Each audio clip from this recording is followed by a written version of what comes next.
What do you think should be added next to Elite Dangerous? Let me know in the comments section as you start watching this video. For me, it should be more player-focused, player-centric content.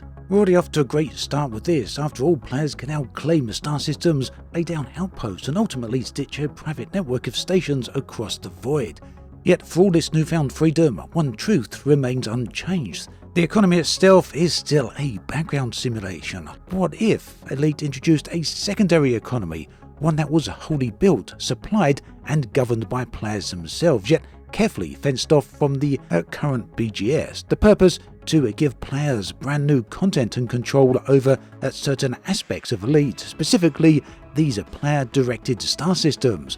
The goal here would be to create a player-driven industrial layer that exists only inside player-founded colonies. It would run on physical goods that commanders mine, refine and assemble, and crucially, none of this would ever touch the legacy markets that prop up the various faction states.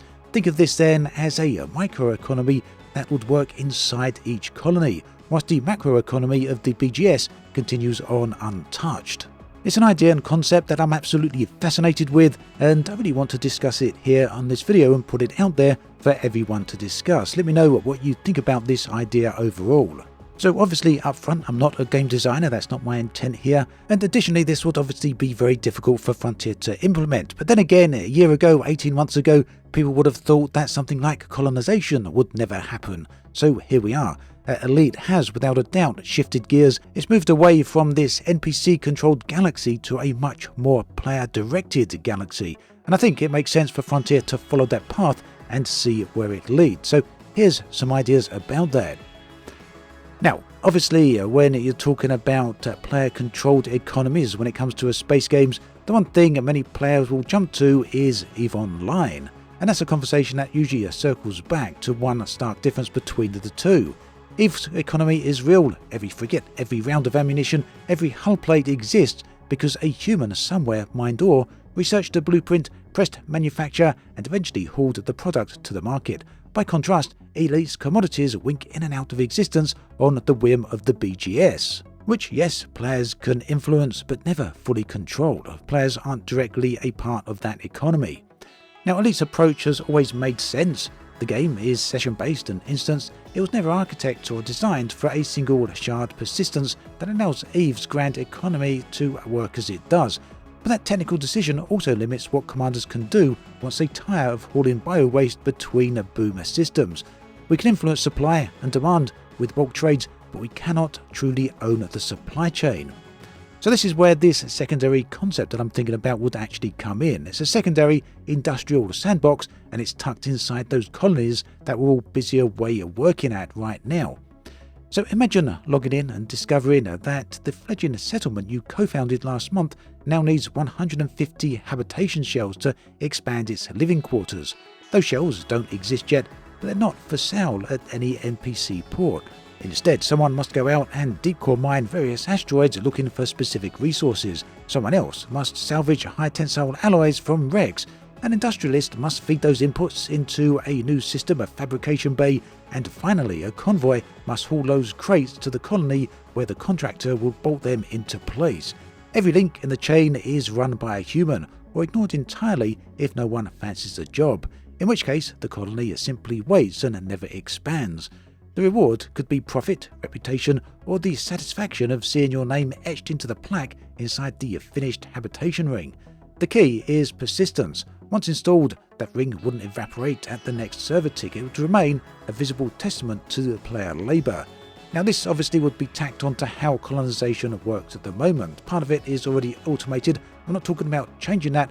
I'm talking about adding extra infrastructure on top of the stations that already are being designed. So this wouldn't be about replacing or changing the current colonization system that would exist as it does right now. Part of the BGS as well, all tied into there. But come the moment that players want to expand the infrastructure, increase the size of those stations or the modules that are available on them, create new looking outposts and expand those as well, this is where this new industrial layer would come in. The interesting thing here is that this secondary economy would introduce fresh gameplay loops. For example, resource gatherers would have deep core mining comets, for example, or harvesting biological polymers, or even cutting out alloys from derelict ships. Manufacturers would then operate fabrication bays to convert those raw inputs into various different parts.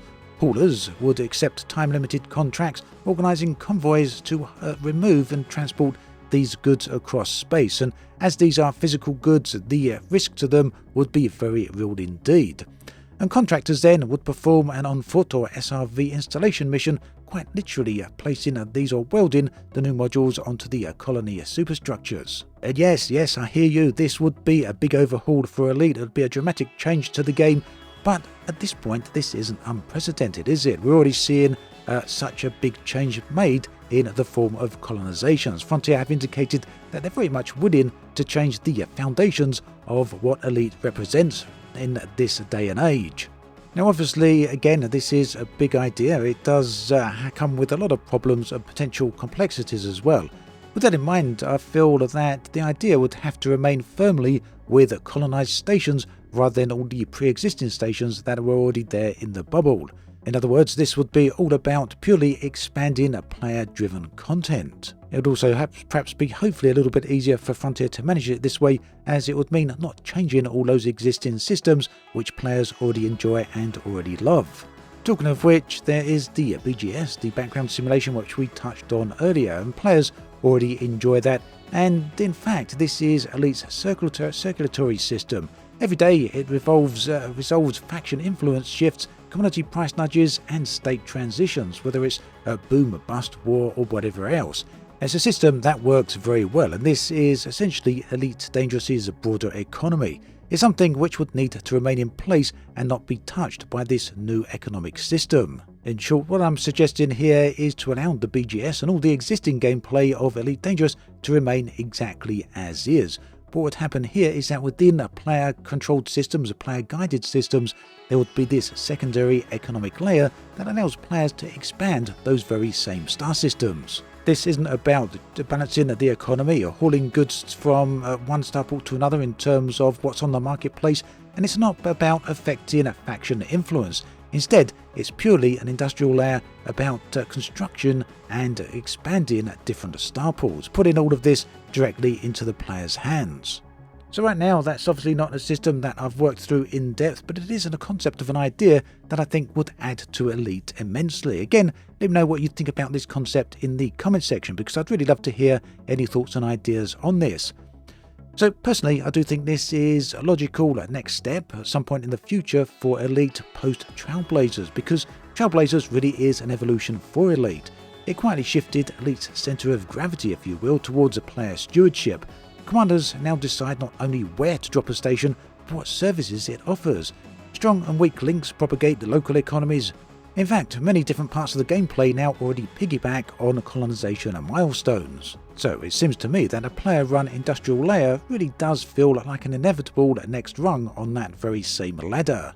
It's an idea that really does push the promise of Elite Dangerous, something that's not just built by Frontier themselves, but also expanded by the work of commanders and players themselves. So there we have it, a very rough concept of an idea that could perhaps put even more control into the hands of the players. Again, let me know what you think about all of this in the comment section. Thanks for watching this video all the way through. There is another one on the screen right here if you want to check that out.